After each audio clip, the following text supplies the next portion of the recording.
This is Geek News Central. My name is Todd Cochran, and the story that leads today's show are as follows. A podcast awards update. Samsung Gear pricing. Domino's. Is anyone home? Best Windows browser by category. And a pending Siri announcement at WWDC, and a lot more. Of course, plus all the news of today, I want to welcome you to episode 1000. What is the, I think I actually typed the number wrong. 1196 of the Geek News Center podcast for Monday, May 1st. The show is sponsored in part by GoDaddy.com and listeners just like you. Of course, great deals from GoDaddy can be found at geeknewscentral.com/GoDaddy. You can support this show today at geeknewscentral.com/insider or simply just paypal.me/geek news. You can pick up Ohana gear at cafepress.com/Ohana store. I want to give a warm welcome to all the longtime listeners and viewers of the show. Thanks for allowing me to go to NAB and kind of have a week off. But back at it, hot and heavy. And we will take the show to all the way to 1200 in the next couple of weeks here. So it's exciting to do that. Don't forget, we've got a contest going. If you've been listening to a previous edition of the show, you will know what the contest is. So keep listening to the show, and we'll be announcing some more contests as we move forward. Hey, if you are brand new to this show, I want to welcome you to the Geek News Central podcast, and I want to make sure that you take just a moment to get over to geeknewscentral.com and basically get subscribed to the show. It's real easy to do. Right on the right-hand column of the website, you can subscribe via iTunes or Android, via email, Google Play, Stitcher, TuneIn, an old school and RSS feed. Of course, a little bit further down the page, you can get subscribed to the newsletter as well.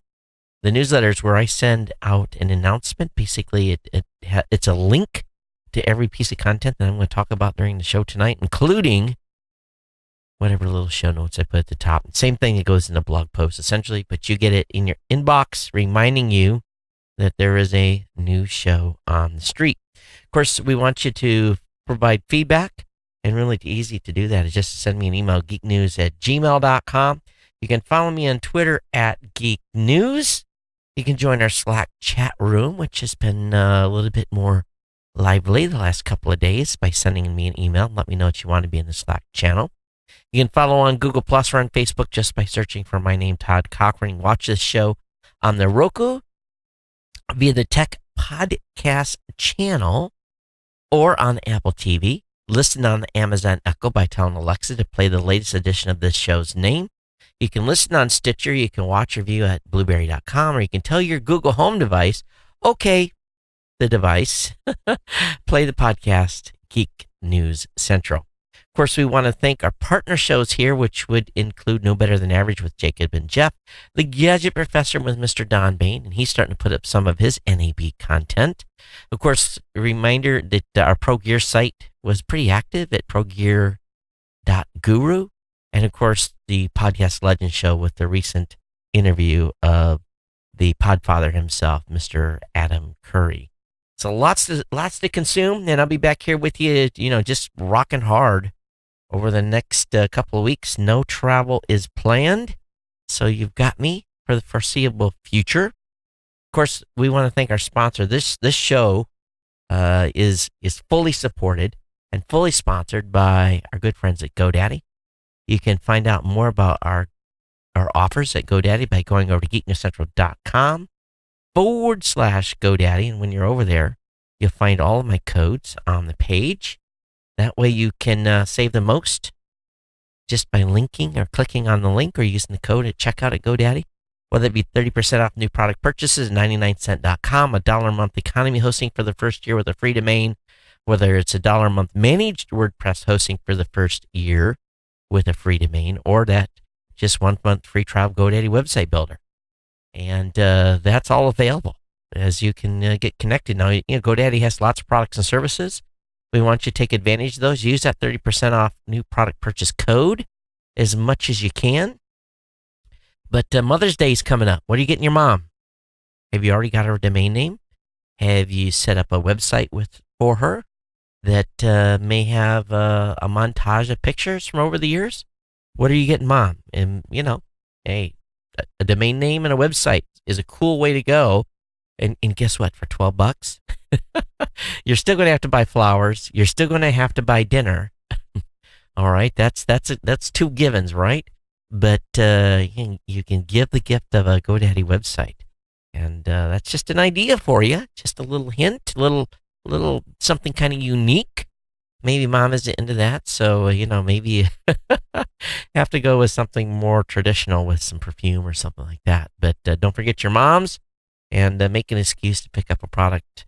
geeknewscentral.com/GoDaddy. Well, I am absolutely just thrilled to be back in the studio. I had a absolutely fantastic trip. Really, just to kind of recap, I flew out Friday night, landed in Vegas on Saturday, a week ago, well, more than a week ago. Yeah, a week ago Saturday, I guess. Had meetings in the afternoon immediately. Sunday, full day of meetings. Mike Dell flew in. He's my lead support guy at Raw Voice, and him and I chummed around. And then, actually, I had meetings up until like 8.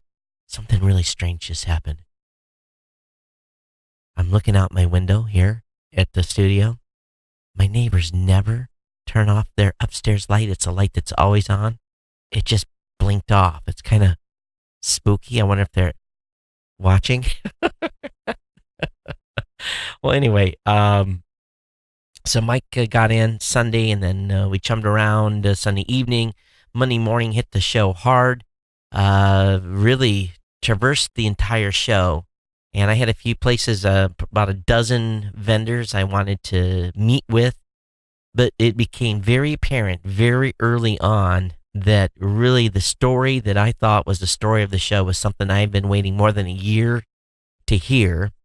And for those of you that watch this show and maybe have heard about me talk about this before, you will kind of get clued in on what it is. But, we run the show here on a TriCaster, right? And the TriCaster's cool. I can change different camera angles. I can bring in Skype callers. I can bring in the screen. Really, it's a very versatile machine, and I only use a little itty bitty portion of its complete power. Just because I'm a one-man show, can't roll CGI here, all this extra stuff that I want to do, it's very, very difficult to do when you're the only one switching. But NDI, what NDI is, it's a protocol that allows video to basically be sent over an IP connection. You need a high-speed one, 100 megs or more. Or here at the house, I have a 1 gig network, and it allows you to, and what it was originally designed is that they made it open protocol. So if I had a TriCaster here in the studio and a TriCaster in the garage, the TriCaster in the garage without any cables, except for an internet connection or a network connection, could see all the cameras here in the studio. So someone could actually switch and run the show from the garage on another TriCaster with just this one being turned on. Or you could have some cameras in the garage and have a green screen set up in here, or green screen set up there, and do remotes and do all kinds of cool stuff. So basically makes all of the video feeds available across your network. And what I was waiting for is I also have Livestream. I also have Wirecast. Both of those companies announced that NDI is going to be incorporated into Wirecast and or it already has been announced, into Livestream. So if I have a Wirecast set up in the garage, the Wirecast system can see all my video feeds from my TriCaster and vice versa. It is going to change everything. And I was talking about it with my son, and he said, "So Dad, does that mean we can run a LAN cable out across to the neighbor's house or their yard and basically have this?" I said, "No, better yet, Dad found a wireless system that will allow you to do HD, 1080p at 60 frames per second via a wireless system at 5 gigahertz. or 5,000 megahertz that allows you within 1,200 feet to stream audio and video back. I said, you can do that if we buy it. So he's coming up with all kinds of crazy ideas. He'll do a little show in the garage, and he can have a friend in here that could be remote. We could set up a green screen, and he can set up whatever background he wants. So it really allows anyone that has a studio and multiple pieces of software equipment that are primarily used today in live streaming to interconnect with other systems. So it's going to be glorious because I've got a Wirecast system in a Mac Mini down here that I've rarely used. So we're going to take that along with a couple of cameras that I have extra here, HDMI cameras, and we're going to set up a Wirecast system in the garage, and he's going to be able to do what he wants to do, use the cameras in here for whatever remotes. It's really exciting. So that's just the tip of the iceberg. People are coming out with devices where you'll be able to plug an HDMI camera into the device, have it plugged into a LAN cable, and have that like hanging out in a different location. It's really huge on where this is headed. Tie into software, into CG systems. The list goes on. Adobe's supporting it. So really, for me, the crux of the show was the expansion of the NDI protocol, which is even going to Blackmagic boxes and everything. Everyone's getting on the bandwagon here. So that's huge. Now, of course, audio over IP continues to grow. Mike Dell and I were talking about it today on your podcast that we released this morning at PowerPressPodcast.com. We were talking about audio over IP. The boxes are getting to the point where they're relatively inexpensive now. So him and I were saying, okay, so if you're where you're at in Michigan and I'm here and we've got a good internet connection between us, can we do audio over IP using this tech that we looked at the show? So we're going to be investigating that. We've been using Skype. It's been working fine, but we kind of like to be able to, test solutions, and so we may be playing with that. So, especially if the audio goes up a notch. And if it does, that'll be even more important. So that kind of wraps up, and you saw some of the stuff on the live blog. I had, and I've got actually some more pictures to put up there. So there's the last day pictures I need to shove onto it. I had two sessions on Wednesday where I spoke along with some other podcasting folks. And then I did an interview with Loria, the former Callie Lewis, on her show that she was doing at the live stream booth. Was on with her for about 15 minutes. This young woman was doing 8 to 10 hours a day with a new guest every 15 minutes all by herself. And I was on her show on day 3, and she was already, I could tell, boing, boing, boing, boing, boing. It is not good to do that long on the air with one person. You just can't stay sharp. I don't know how she did it. She probably went to the hotel room at the end of the day and just face planted. Because we found all these years doing live, from CES, and because number one, you're already doing after hour stuff, you're tired, you're not drinking enough water. There's just all these factors, and it's Vegas, and you've got the time space continuum from getting point A to point B. It's a madhouse. So 2 to 3 hours live is about all you can be and be really sharp. Anything after that, it just kind of becomes a blur. So I could tell, and I was 1:30, 1:45 on Wednesday. She still had like 3 hours to go. Sheer insanity. I just don't know how she did it. But anyway, so Thursday, a little more easy. Did leave a little more money in Vegas this time than I brought home.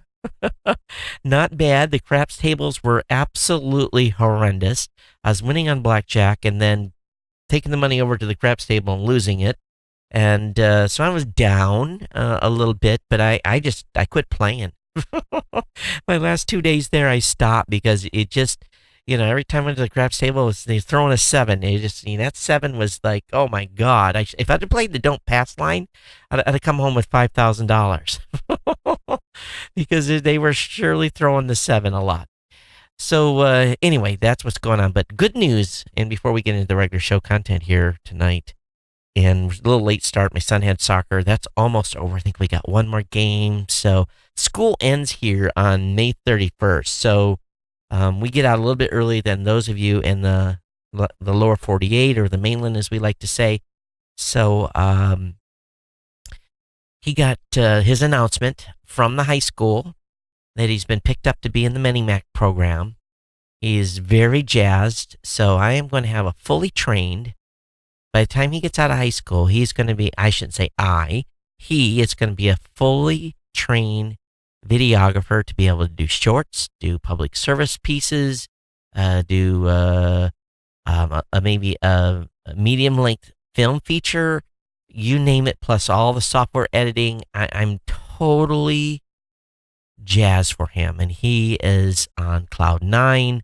So I'm very, very excited that he got picked up for that, and it's very hard to get into. They pick like 40 kids with a huge number of kids that apply every year. So he's very, very excited, and I'm very happy for him. And that news came in. The acceptance letter came while I was on travel, and we had a call and kind of celebrated together. And the only challenge is it's partially a lottery too, because he's going to a school outside our district, so he had to get through the lottery first and then get picked for the program.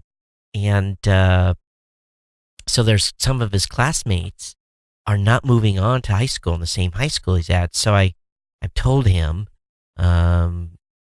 curb your enthusiasm at school, to keep in mind, you be humble, be happy, but be humble, because there are classmates of yours that are not moving to the high school that you're going to, and they either have to go back to their home district or try for another high school in the area. So he took that on board, and I've kind of re-emphasized that a couple of times. And, but the majority of his close friends got moved over, so I'm excited that that's going to happen for him for high school. But anyway, that's kind of what's going on. I get you guys caught up here on what's happening in Ohana land. Again, a warm welcome to the Ohana. Thanks for being here. And I got a great show lined up for you tonight. First things first, I want to talk about, I launched the new Podcast Awards website this morning, and I want to thank the team over at One Technologies who's been with me from the get-go, that has been helping us manage the site for all these years. They took on the job of the rebuild, and it's on. We're running, believe it or not, on Joomla, and I was a little bit hesitant to allow them to do the dev in Joomla, and it was largely because I've done stuff in Joomla in the past, and it's very unwieldy. It's a content management system that's very powerful, but it's very unwieldy.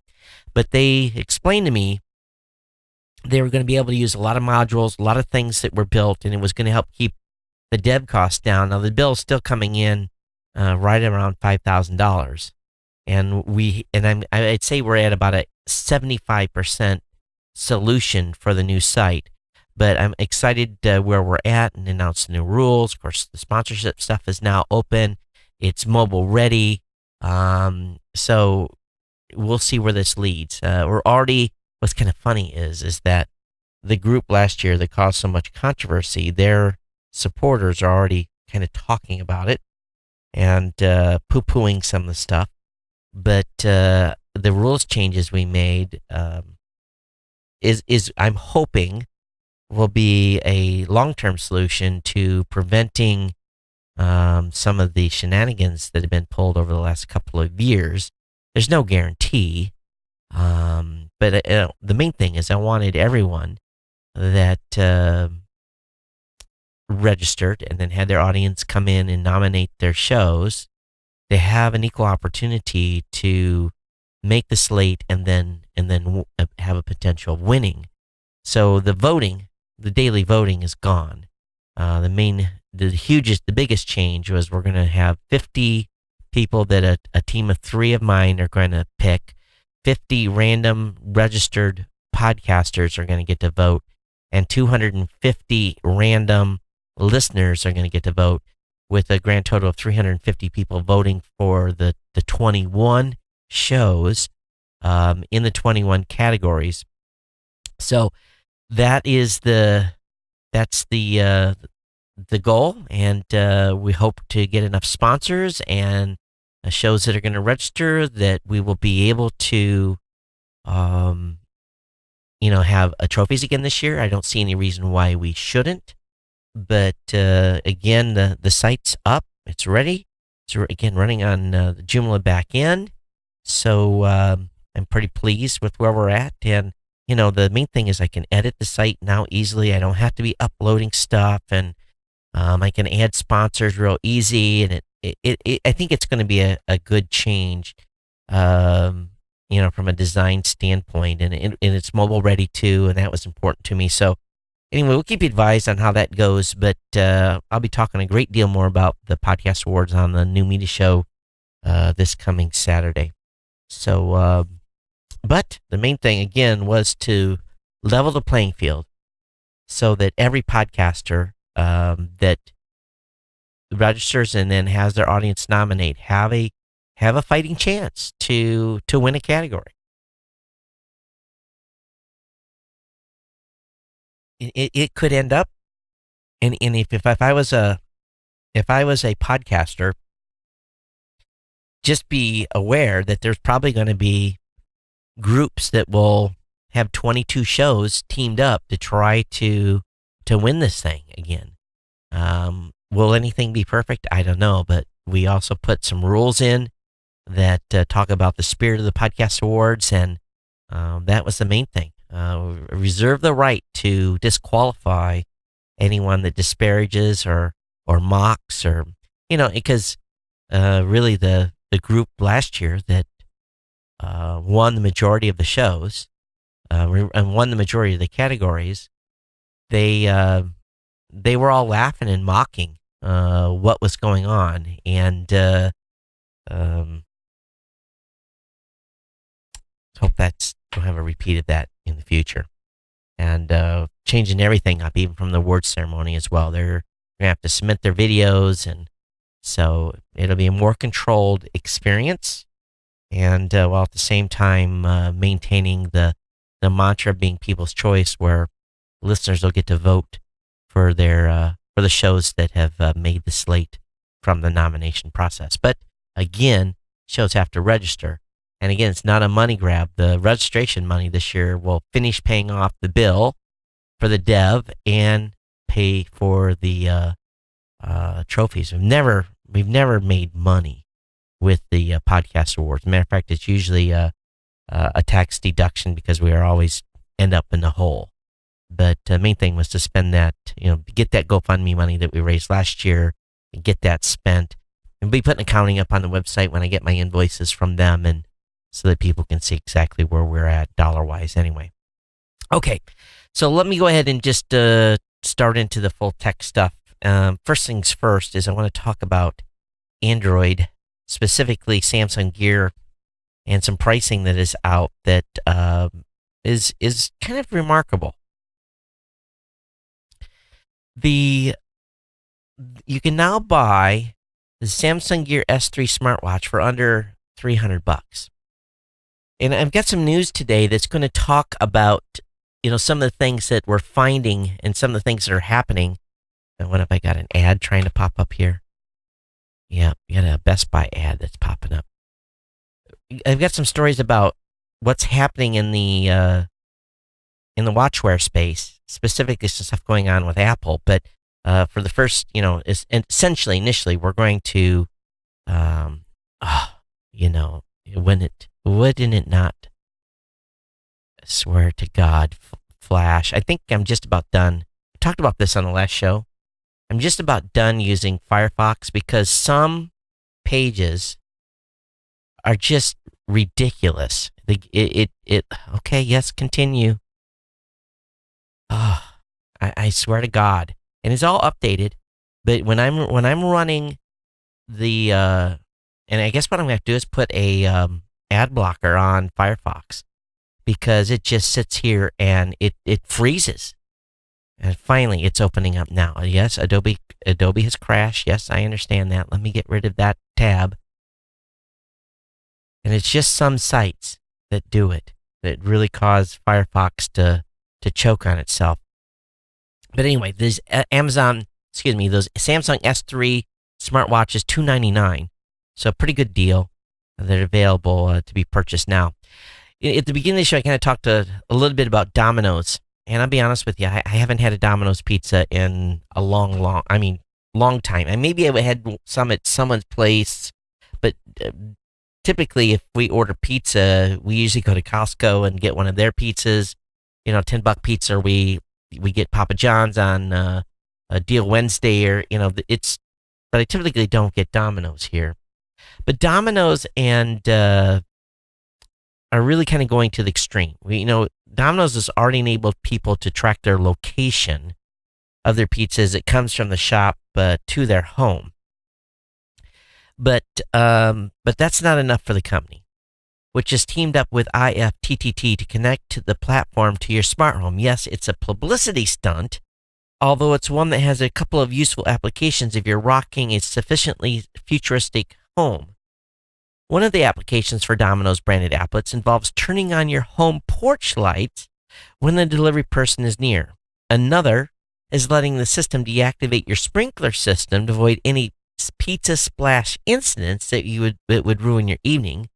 Then there's the ability to activate specific Samsung smart vacuums to clean your carpets before your dinner arrives.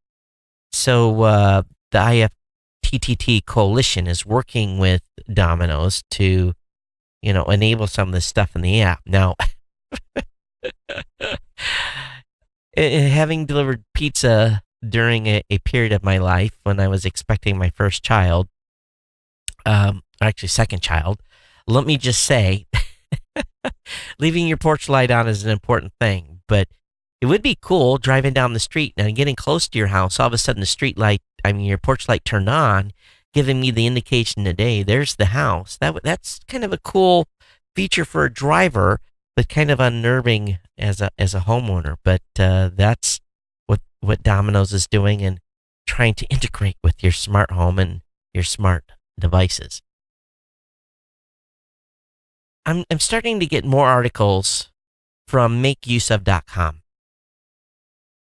And the recent one that attracted the attention today of Kirk, my assistant here, who is the executive producer of this show, and again, great job to Kirk for his show prep tonight.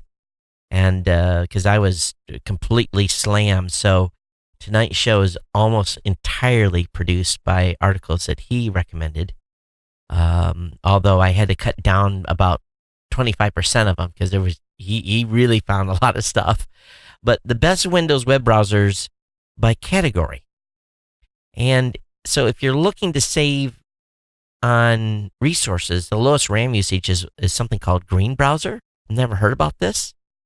And but anyway, that's the browser that they're recommending has the lowest amount of RAM utilization. Of course, they do have some tips on how to control Google Chrome's memory usage as well. But on battery, the best browser on battery is Microsoft Edge. Best of security, they really didn't recommend a specific browser, but they did say that Tor, the most private browser is Tor. It's absolutely focused on protecting users' privacy. And then it also talks about best for the one that's actually that they rated best for security would be Chrome, and then with some honorable mentions. And so they reviewed, let's see here, they reviewed Safari, Firefox, Internet Explorer, Chrome, and this other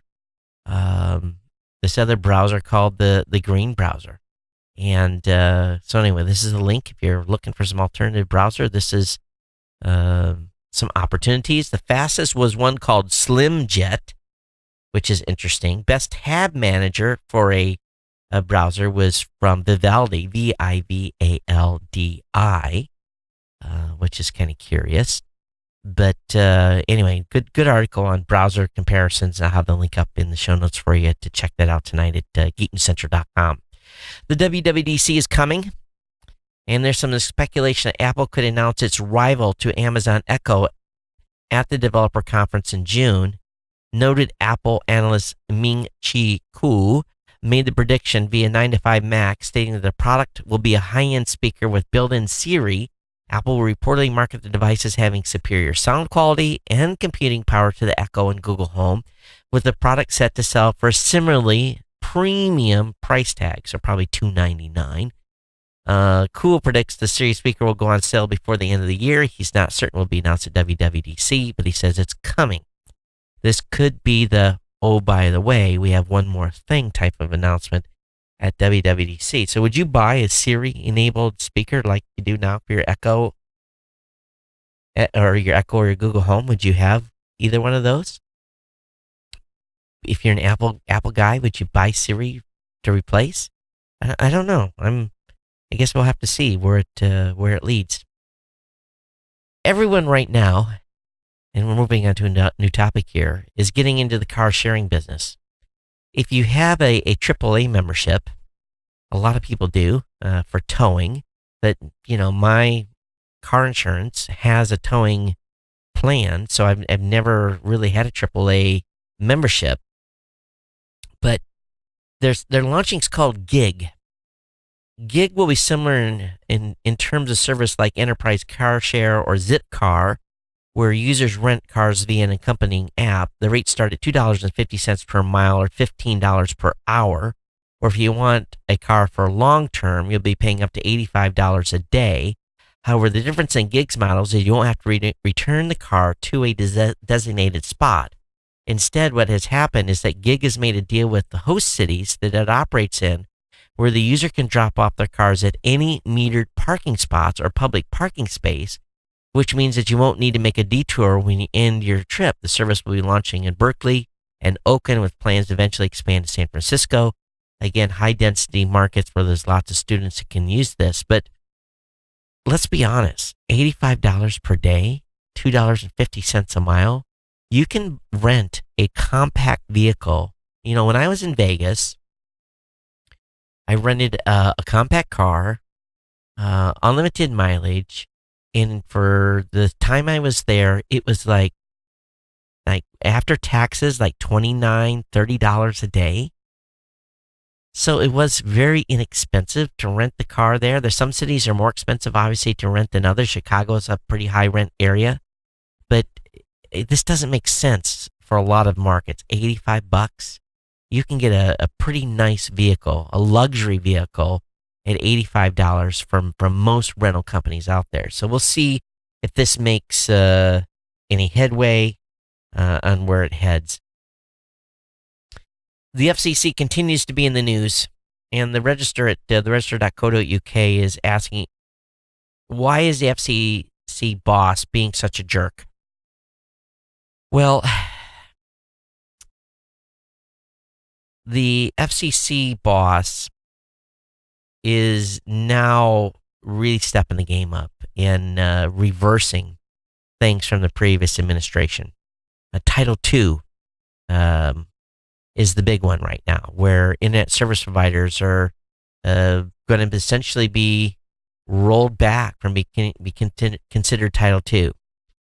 And it's all about net neutrality and everything else, and Verizon being rolled back from being considered Title II. It's just going to continue to get ugly, and there is being some pushback in some cities. We'll talk about that in a little bit, but we'll see how the landscape changes over the next few years with all these rule changes. But it can't be good. You've got Verizon already chomping at the bit to be able to do fast lanes. They're already talking about it, and that was one thing that Title II and net neutrality was supposed to protect, and it's not. It's all being reversed. So the folks over at the Register have a pretty good hit piece on him. How many of you park your car and forget where you park it?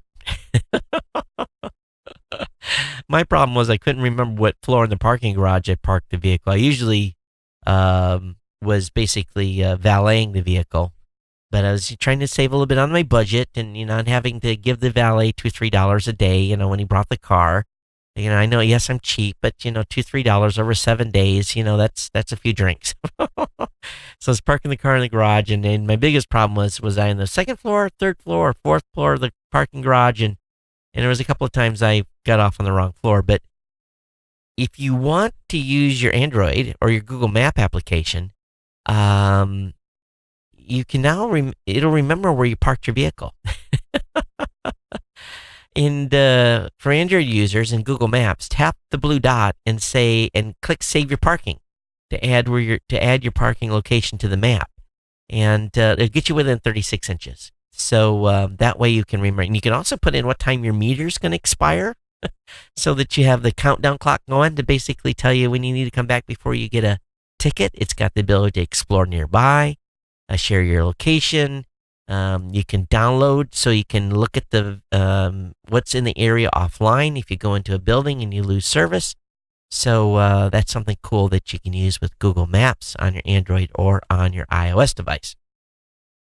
Also, Google has announced some changes to their search results, and they're now looking at being able to look at the rating guidelines. Basically, if you're going to a web page, they've got the ability now for you to rate the page that you're on, and that's something that each person that has a website has to implement some special code on there, so you can so people can rate when they visit your pages.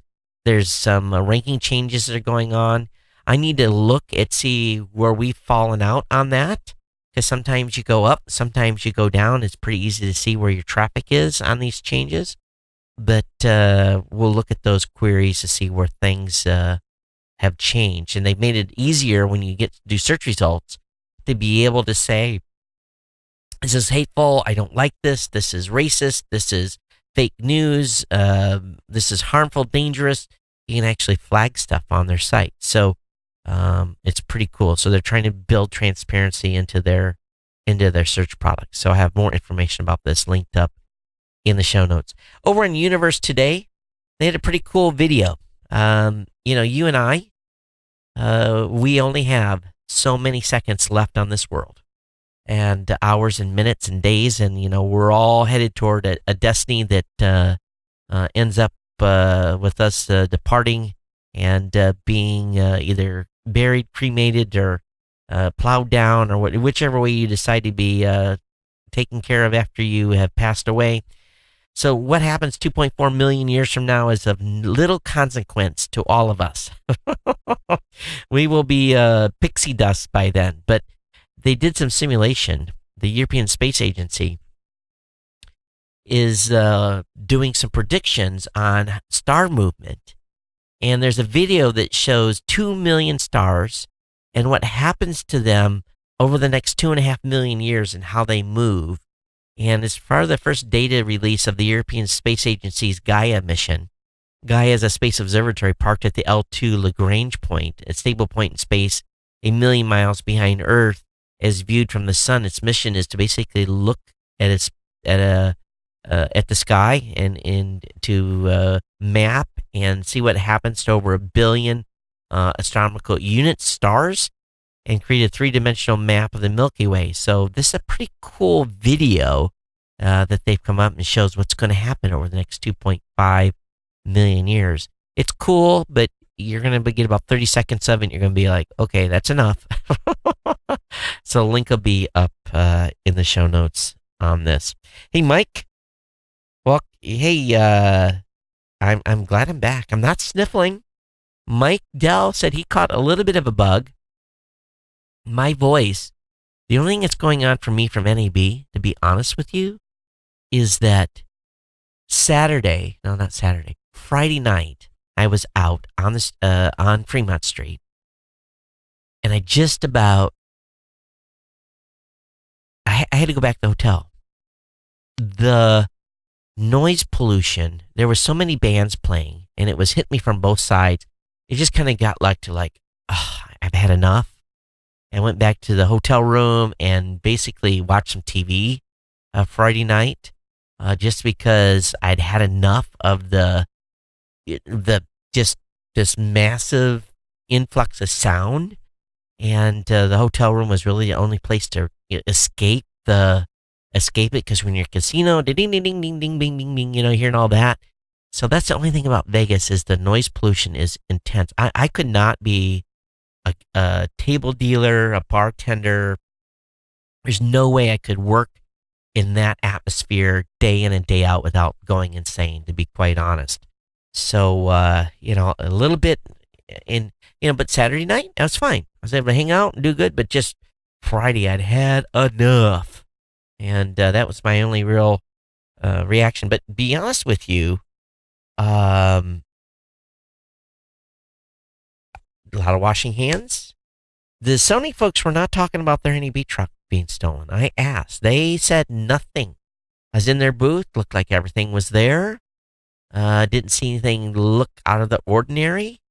But I did ask. They said nothing whatsoever. A little news about SpaceX. SpaceX has launched a United States spy satellite today, and they nailed the launch. They nailed the landing.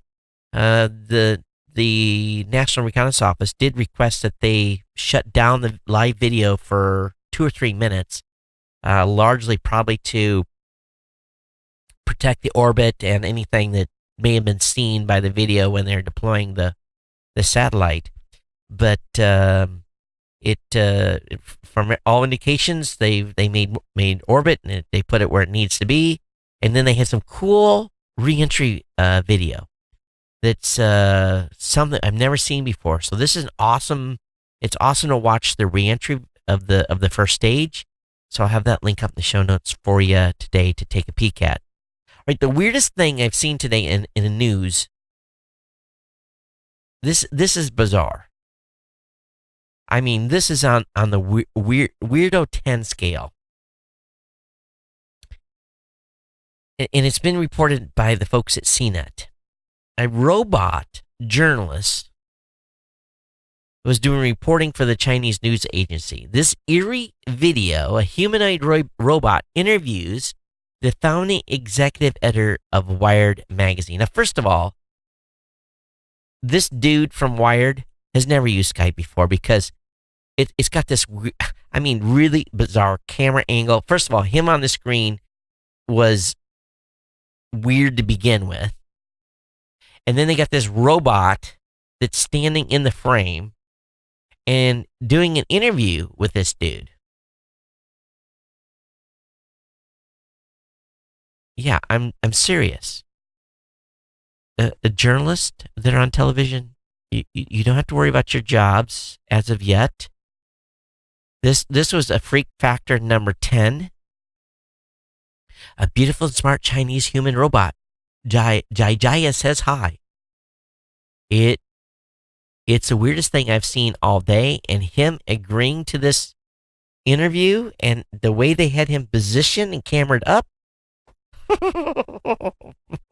Horrible. You see part of his mouth being cut off. It's just odd. Really, really odd. Also, apparently last week, and I missed this, hackers had demanded that Netflix pay them a ransom or they would release the as yet unreleased 5th season of Netflix hit show Orange is the New Black. Netflix didn't pay the ransom, so basically these hackers went ahead and leaked the entire season online. According to a new report, the hackers may have stolen 36 other TV shows. DataBreaches.net reports that it received a preview of the stolen shows from the hacking group that goes by the Dark Overlord. The shows were swiped from Larson Studios, may include popular titles like Portlandia, New Girl, NCS, Los Angeles, and many more. The list of leaked content also includes the YouTube Red Original movie, XXX, Return of Xander Cage, and even Netflix Bill Nye Save the World. The hacking collective's objective here is to seek ransom from the companies affected if they don't want their content to be leaked. So Netflix did not pay up, so the entire 5th season of Orange is the New Black was leaked online. The online streaming channel said that the authorities are now involved and the investigation's underway. So think about the millions of dollars that Netflix potentially lost by the leak of this media. And I just wonder if that studio is going to be held responsible for poor security. Talk about the absolute way to have your business destroyed. Those of your Mac users, there's some malware out there. It's called MacDoc, DOK. It's the first major scale Trojan. I find this amusing a little bit, actually. Malware raiders generally tend, of course, to target Windows as their largest number of potential victims are, but Mac users have, had a little bit of a free ride for a while, but no more. You want to keep your eye out for the MacDoc malware, and you won't know you have it unless you've got some protection on your machine. Researchers at Checkpoint discovered the MacDoc malware that's being spread through phishing emails. The email tricks users into downloading zip files, which when launched enables the malware to gain control of the system. Attackers then can intercept the victim's internet traffic and even impersonate websites. When they're done, they can remove the malware remotely. Since it's an attachment-based malware, you won't infect your system just by opening your email.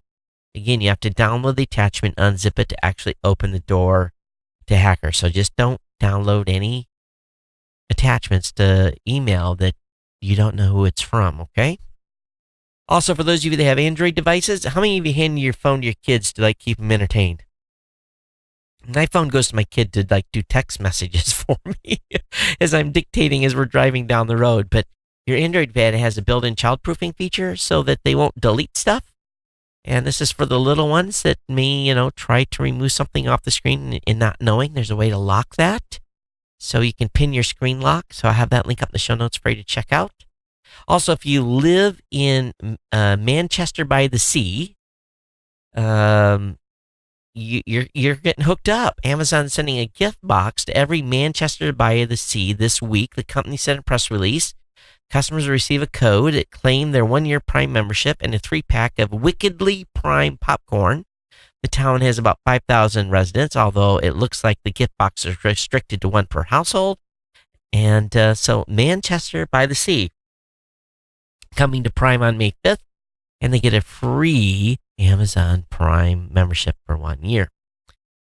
With the folks at Apple saying that their new Mac Pro is more than a year away, a lot of people are talking about Hackintoshes. Hackintoshes used to be huge, but I did not realize that Hackintoshes were really kind of making a huge comeback.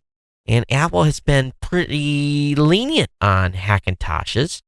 And I just didn't realize people were building their own machines. So, yes, it is possible.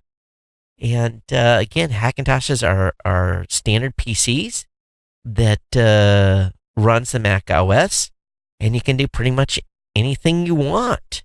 And I think it's pretty awesome. And they give and they basically show how you can take a Mac Pro case and stuff all the gear in that and just you can build a cool machine, a high-powered gaming machine, and everything, and a lot of instructions on how to do it, and drivers, and you name it. That it's technically against the rules, but Apple doesn't seem bothered by it. Must be not enough people do it to make a difference. But seems like Hackintoshes are making a return, largely because Apple's been so slow in updating the Mac Pro. Today, Canada and Switzerland remain on the U.S. pirate watch list under the current administration. The Office of United States Trade Representatives published its yearly special 3 report highlighting countries that fail to live up to U.S. copyright protection standards. Effective enforcement of IP rights is a core issue for the Trump administration, which keeps Canada and Switzerland among the 24 countries that are on the watch list. So I'll have a link up to the show notes if you want to check that out and see who's on. And does this really do anything? I don't think so. Android 7.0 is now available for those of you that have a Samsung Galaxy S7 Edge that is unlocked via Smart Switch. So you're able to update to Android 7.0 for those of you that have a Galaxy S7 Edge. my son this afternoon, when he got home, if we got home from soccer, and in between the time we were getting ready to have dinner, he said to me, he said, Dad, I'm going in to make a video and putting it up on my YouTube channel. I'm up to, he told me the number 33 subscribers or something like that. I thought, okay, great. And so I laughed when I found this article that Kirk had found for me today. It's 6 ways to actually make money playing video games. Number 1, live stream. Number 2, guides. Number 3, podcast or videos of gaming. Number 4, competitive gaming. Number 5, game journalism. Number 6, game testing. And of course, that's probably the one where you'll make the most. But link will be up in the show notes on that. If you want a future in gaming, I've got a League of Legends legend here in the house. I don't think he's going to make any money playing League of Legends, but who knows? Sony has announced 60 million PlayStation 4s were shipped. Can Microsoft catch up? That is the question. It's a pretty big number. And the companies, again, shipped 60 million PlayStations, $399 at Amazon. The company also sold 2.9 million devices in the past 3 months, up from 2.3 devices shipped in the same period last year. So we'll see where this goes. Of course, there's some new consoles coming from Sony and Microsoft, so we'll see where this all leads. But I'm not in the arms race to buy new gaming consoles because only my kids use them. So I've been poo-pooing for a while the AirPods.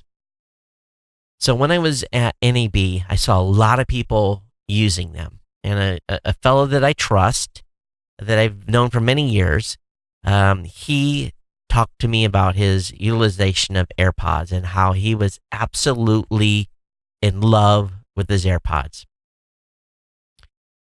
And I just like, okay, how good's, we're here in this noisy hallway. I said, call my phone, leave a voicemail. So he called my phone. I didn't answer it. He left a voicemail.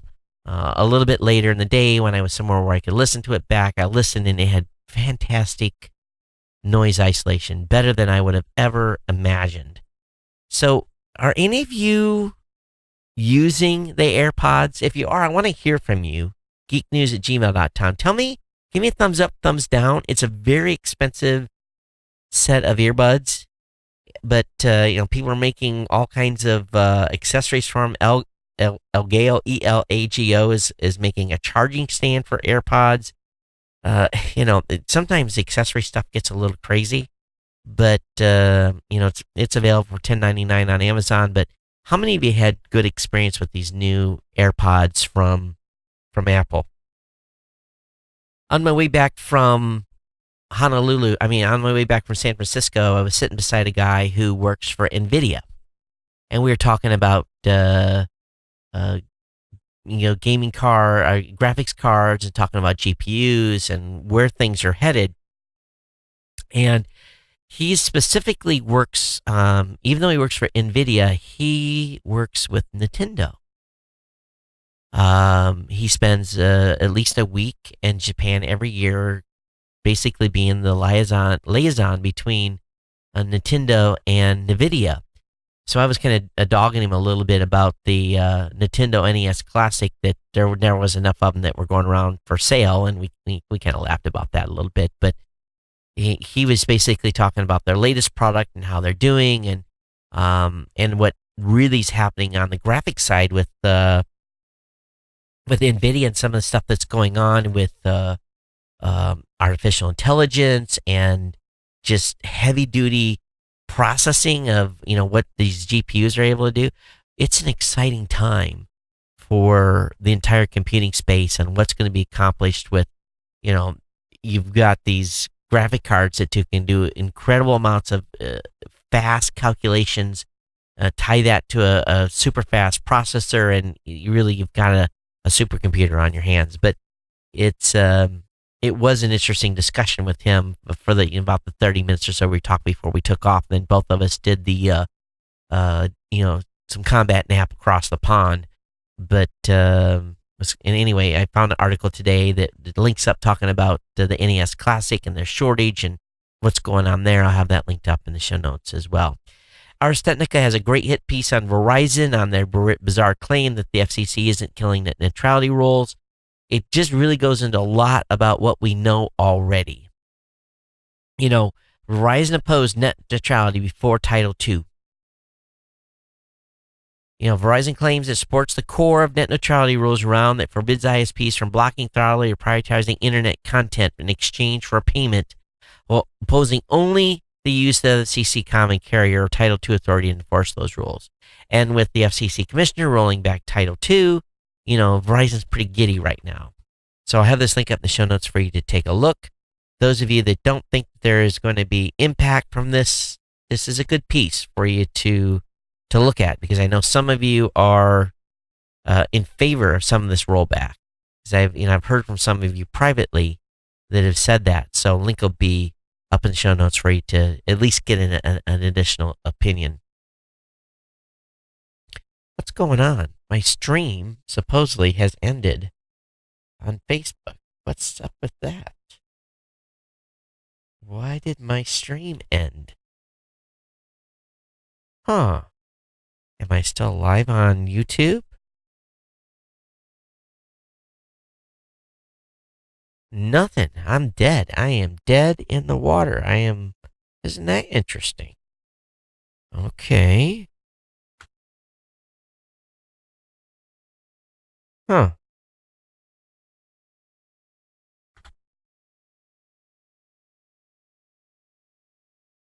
My encoder failed.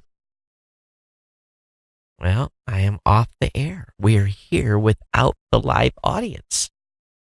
Isn't that interesting? Okay, well, we're still up on live stream. So much for that working out well today. 10 things we learned about tunnels and Tesla from Elon Musk's TED interview. And this guy's, man, he's got some thoughts. He wants us to put us 200 or 300 feet underground on concrete highways, building tunnels, and put us on sleds that will get us around on electric tracks.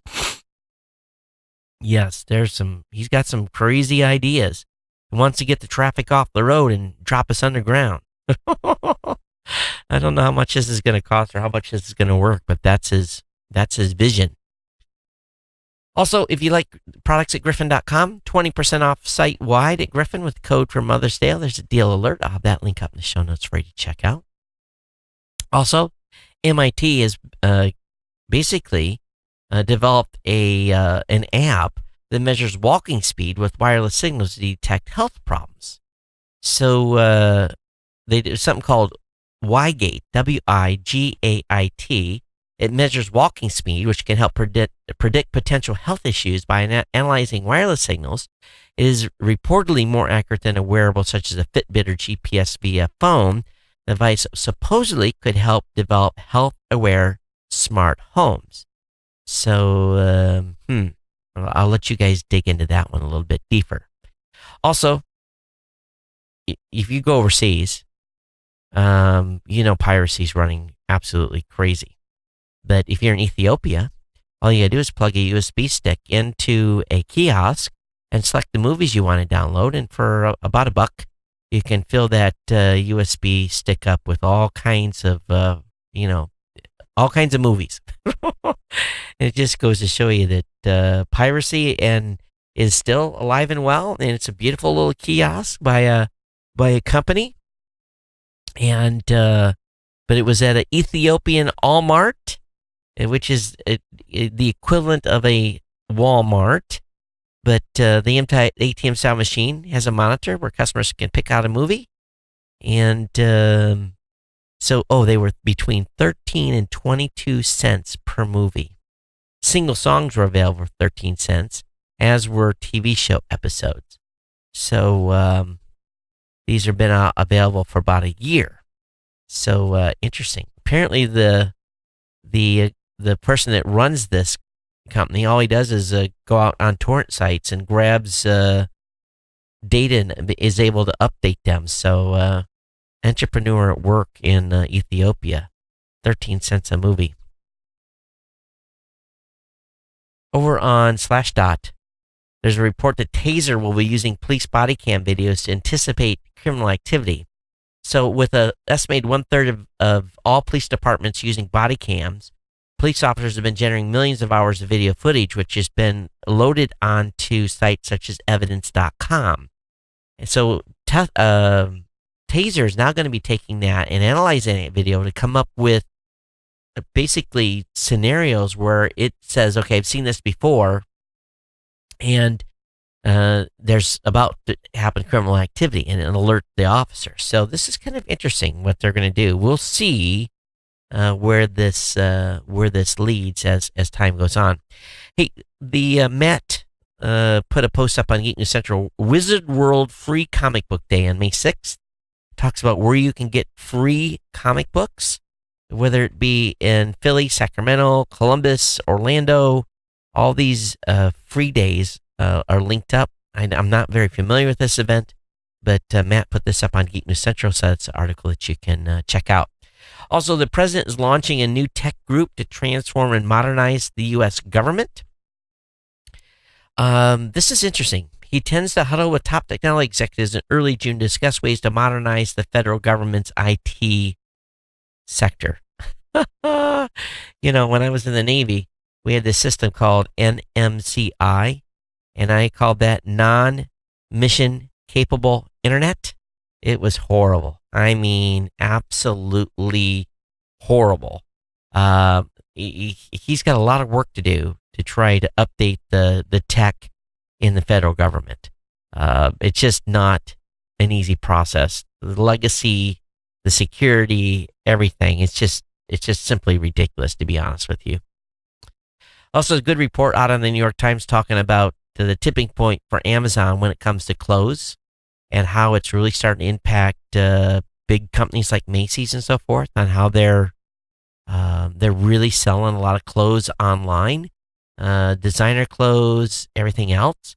But I think that what we're finding is that Amazon is facing hurdles largely because of they get clothes that don't fit, they have to be sent back.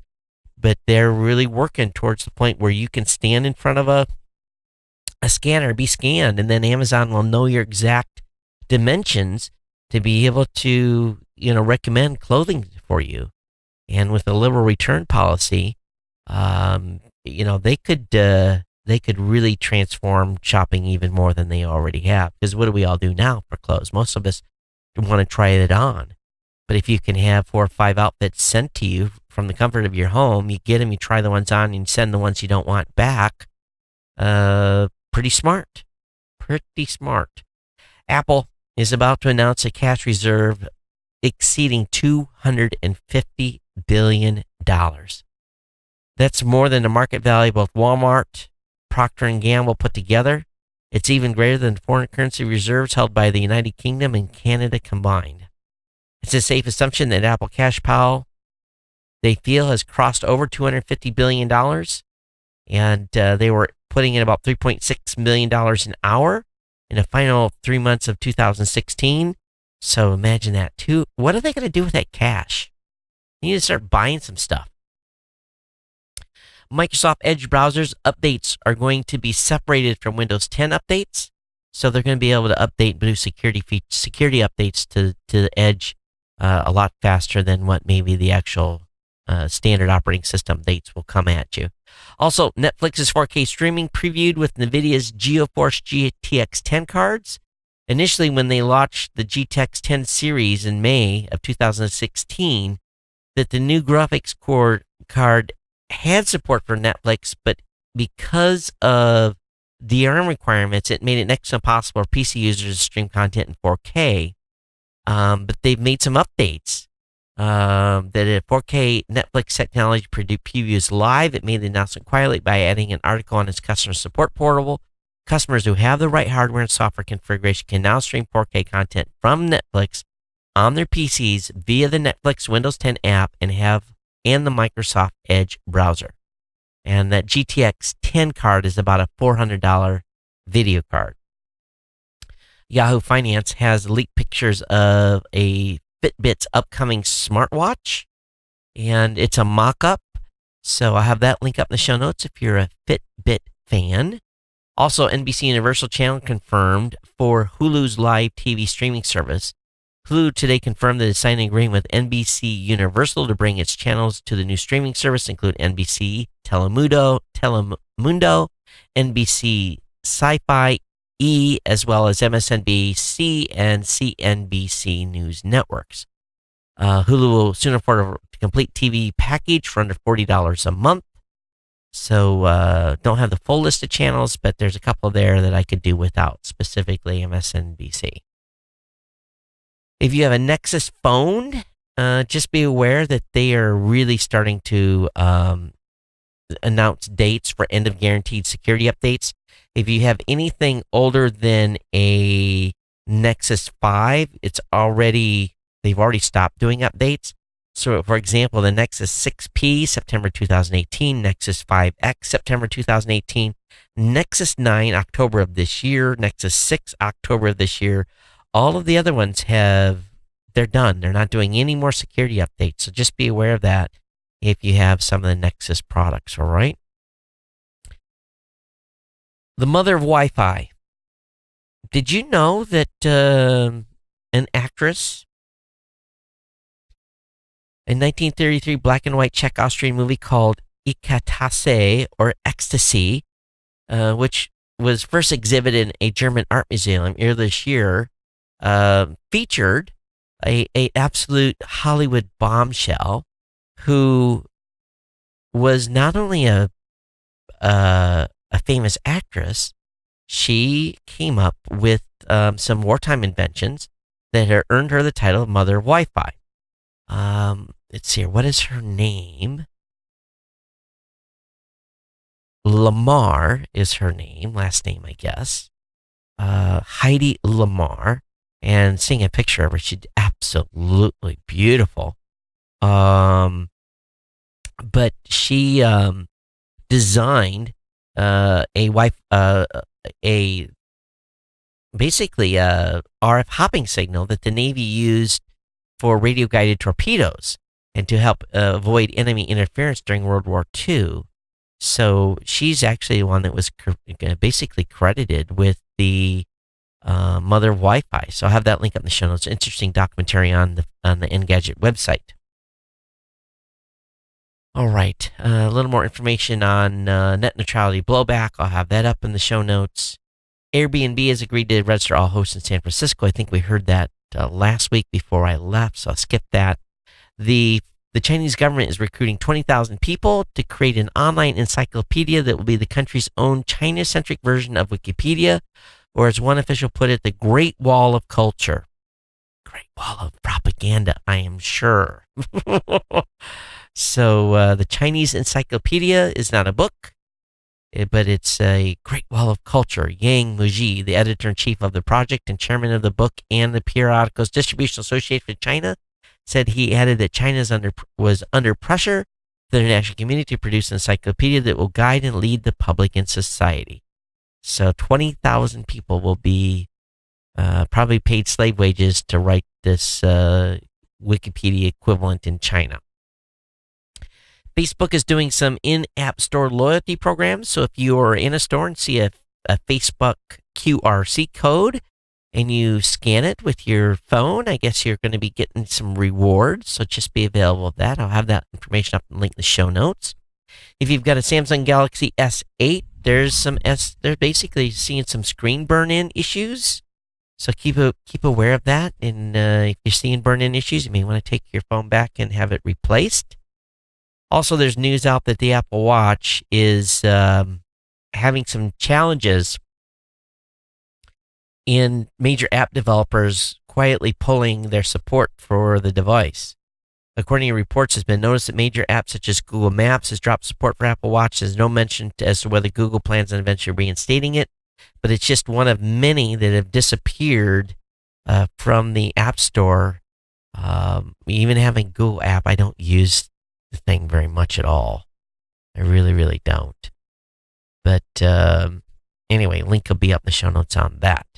LG has its newest 4K monitor, and they basically put 4 displays in one and a 42.5-inch panel. It looks pretty slick. Let me see what the price on this bad boy is. According to AN Tech, the 43UD79B goes on sale in Japan on May 19th for about $745 US. But order pages started showing up in the United States for a hair under $700. But it's a 42.5-inch UHD panel with 3840 by 2160 resolution, plus a range of gaming and productive-focused features on its face. The IPS panel with a 1,000:1 contrast ratio, wide angle of 178 degrees viewing, and over 1.07 billion covers, although its 60 Hz refresh rate won't quite stack up against the latest gaming monitors.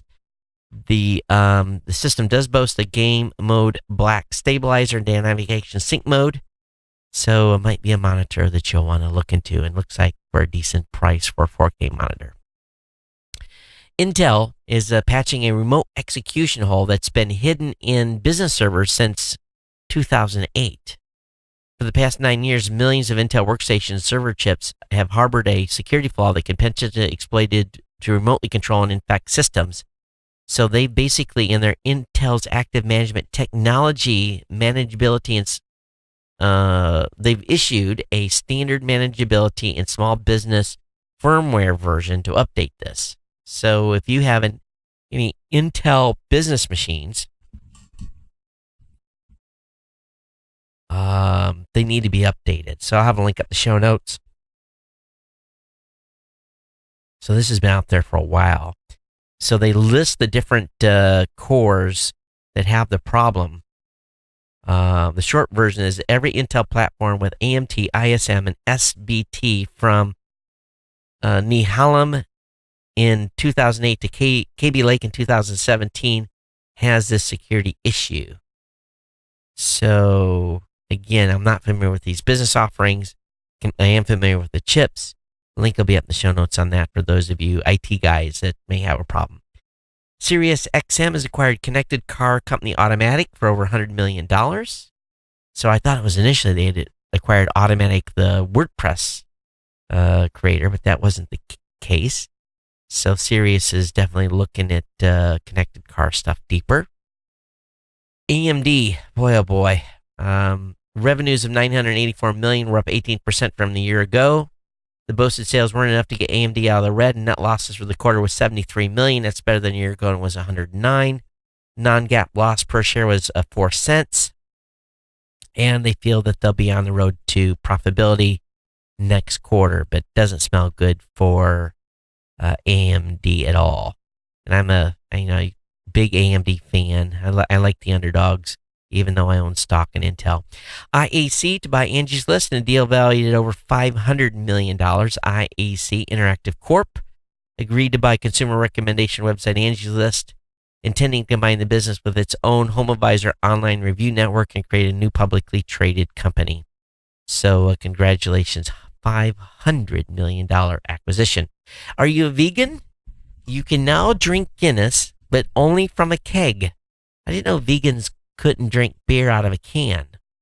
The drinking vegan must live a life of constant vigilance, though beer and wine themselves rarely contain any animal products or byproducts, are often filtered using fish bladders to remove yeast and other solids. Fortunately, Guinness is moving away from this practice, and vegans can now enjoy a pint of the stout in the comfort of their favorite pub.